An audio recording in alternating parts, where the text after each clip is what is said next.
And a good finally Friday to you. I am Aaron Nolan. Welcome into News Nation. Now, the Olympics literally right around the corner. Of course, this is after a delay of 12 full months. The 2020 being played in 2021 Tokyo Olympics now less than 50 days away. July 23rd is the opening ceremony.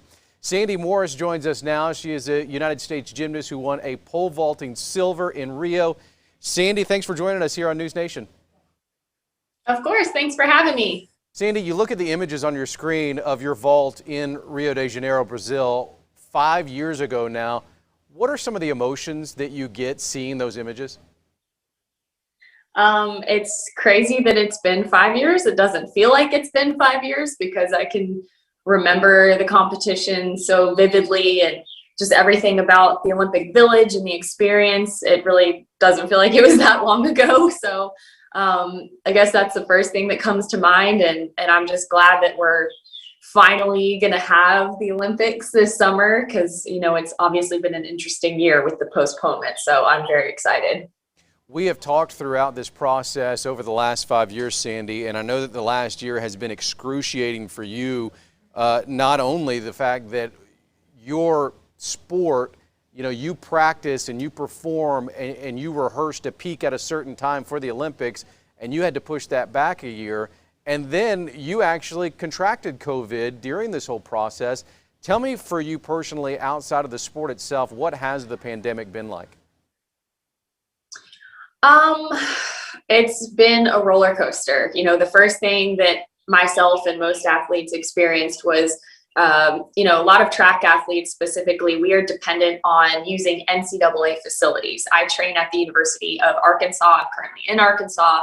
And the first thing that happened was we lost access to those facilities. And so then we had to figure out how to keep training because you can't just sit back and take a few months off of training and then pick right back up where you started. You have to train every day to stay capable of competing at this level, right? So we had to continue training without the normal facilities. So I built a pole vault pit in the backyard with my dad. So that was step number one as I moved in with the parents for a summer at the age of 28 and just kept pole vaulting at home and training at home. And we held our own little mini competitions because, in my opinion, there's no training like competition. So needless to say, we had to get very creative and invest a lot of my own money and time on at-home training facilities. As you can see, I'm actually sitting here with a weight rack that I bought, and I still lift in my gym, I lift in my garage here at home because it's the best option for me, even now.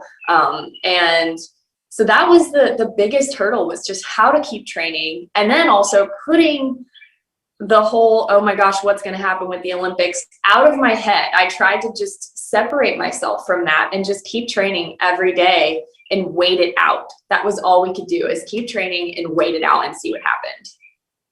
And again, in January, you had the virus. What was that like before you were able to get vaccinated? Yeah. So fortunately, my experience with COVID was not too terrible. I just had a little bit of a fever and chills for a few days. And the weirdest part was losing my sense of taste and smell.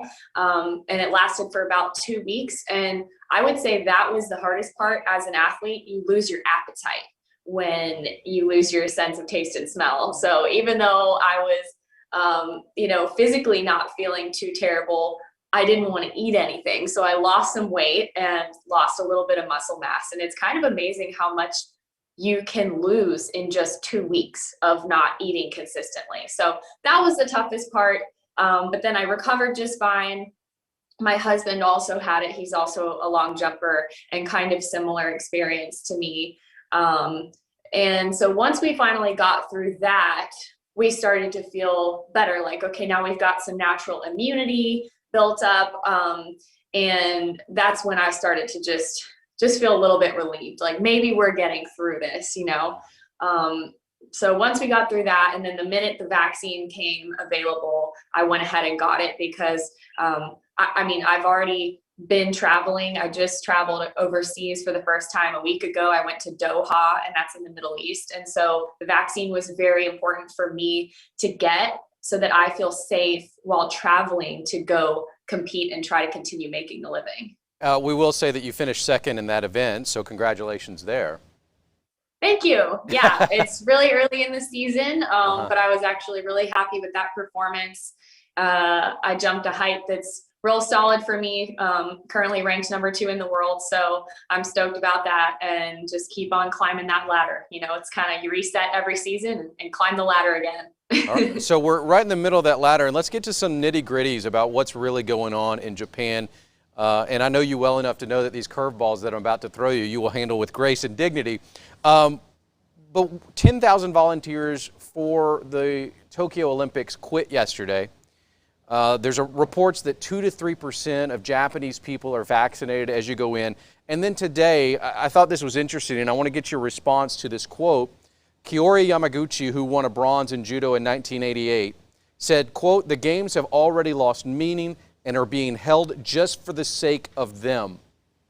When you hear that as an athlete who have trained so long, so hard, now 5 years from when you were able to win your silver medal, what is your response to them that say that the games have lost meaning? I mean, this is a tough situation to be in, you know. Have they lost meaning to me personally? No. If I go and I win an Olympic gold medal, it's going to mean just as much to me, in all honesty. If I'm competing against my toughest competitors on the day and I win, that still has the same amount of meaning to me. But I do understand that it doesn't have the same meaning to the world. And I have seen that. I have witnessed this because the buildup to this Olympics has just been so unsure. People don't even know if the Olympics are happening or not. That's the only question I'm getting leading into this. Are the Olympics happening this summer? So yeah, it is a completely different experience than what it was going into the Rio Olympics 5 years ago. You know, there's just this uncertainty. The people of Tokyo don't want it to happen. And that's what breaks my heart the most, is the fact that they don't want us to come. And that's the toughest part for me personally, is just like having to sit back and accept, like, okay, we're going to go do these Olympics, even if the people of Japan don't want us there. And so I'm going to try to take the most positive road I can. And I just can't focus on that part, because there still are a lot of people who are excited about the Olympics happening. So I'm trying to focus on that part and just keep training. 2016 silver medalist Sandi Morris joins us here on News Nation now. Sandi, talking about the Olympics. Sandi, are you nervous at all about the safety aspect, or do you trust the International Olympic Committee and creating a bubble for you athletes? And I know that the team from our company that is going to the Olympics as journalists are also having to live in this bubble. Do you feel safe inside that bubble, that everything's going to be okay when it comes to the spread of COVID-19? I mean, I personally feel safe because I've had COVID. I have been vaccinated. So I know that my personal immunity is strong, and all of the measures we're going to be taking, I know they have gone above and beyond with setting up, like making sure that we're socially distanced. We get our own rooms to stay in. I'm sure that in the dining halls, we're going to be separated when we're eating. So really my concern is just, it's more about the amount of people that come in for the Olympics and making sure that every single person who's coming in for the games is vaccinated and is being very cautious and taking all precautions so that we don't contribute to the spread of COVID. And I mean, it's a tough position to be in as an athlete, because we're getting asked all these tough questions. And all I want to do as an athlete, I just want to compete, and I will do whatever it takes to get out there and compete. And these are just some tough questions, and sometimes they're really hard to answer. I was there 5 years ago when your parents saw you for the first time in Brazil. I remember the embraces. In fact, I watched the video just a few minutes ago, Sandi, as we prepared for this interview. But how is that going to translate for you, knowing that it becomes, I would assume, more like a business trip? Because this is, you got to go, you got to get the job done. It's not going to be quite the fanfare that you saw 5 years ago in the Summer Games. Right. Yeah. The fact that my family isn't able to come watch, you know, that just makes it a little bit less special, because it was so special to have them in the stands watching me in Rio. I have a picture of my mom the second that I made the bar that solidified that I would be a medalist. Someone turned and snapped a picture of my parents, and she's just bawling and in the stands. And I remember I waved at them, I could see them. And so not being able to have that is heartbreaking. But I think, you know, we're so desperate as athletes to have the Olympics and just not see them get canceled or something crazy, that we're willing to jump through these hoops and deal with an Olympics that isn't, you know, as sparkly as the Olympics of the past, you know. And so that is really, really tough. But I know that my parents are going to be at home having a watch party, even if that's going to be at 5:00 a.m. Local time. They're going to get everybody out of bed and have a watch party. So, yeah, I think it's 14 hours different, so it may be weird hours when that happens. There's no doubt. Yeah, that was the one thing about Rio, is the time change really wasn't, I think it was only a couple of hours, yeah. Even though Rio is really far away. But they were able to do a live watch party. Well, my family members who were still at home and didn't get to come did a live watch party. But this time around, that's going to be a little bit more complicated, but a beer at 5 a.m., I mean, it's okay. All right. Sandi, as you prepare for the Olympics, let's talk about your performance. We talked about Doha, Qatar, and your second place performance in that international event. How are you feeling right now? We are just a couple of weeks away from the U.S. Olympic trials. Do you feel like you're peaking at the right time?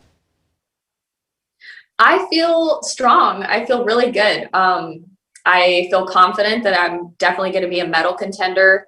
I'm already jumping heights that have won medals in pretty much every past Olympics and World Championships, and I'm consistent. And but the main thing is, you know, who's going to be on their game 100% on the day that matters. And there's about 4 other women in the world who are my main competitors, but there's, you know, anything can happen on the day is what they say. If someone has a bad day and another person has a personal best on that day, you can have some surprises and some surprise medals. But I think that I know that I'm a tough competitor. I have always been able to produce on the day that matters. So I'm not shy to say that I believe wholeheartedly I will bring home a medal this summer, but it's going to be have to be a perfect day in order to take home that gold medal. And it's going to take everything that I've got. I remember talking to you after you won the silver medal, and I asked you if you were disappointed, and you told me just for a moment, and then you kicked yourself in the butt and said you're bringing home a silver. But I also know you well enough to know that right now your mind is focused on performing at the best and being one of those 4 women who are going to perform at the best, because you're aiming at that gold medal. Do you feel that pressure as we begin to wrap up our chat with Sandi Morris? Do you feel the pressure to bring home a gold?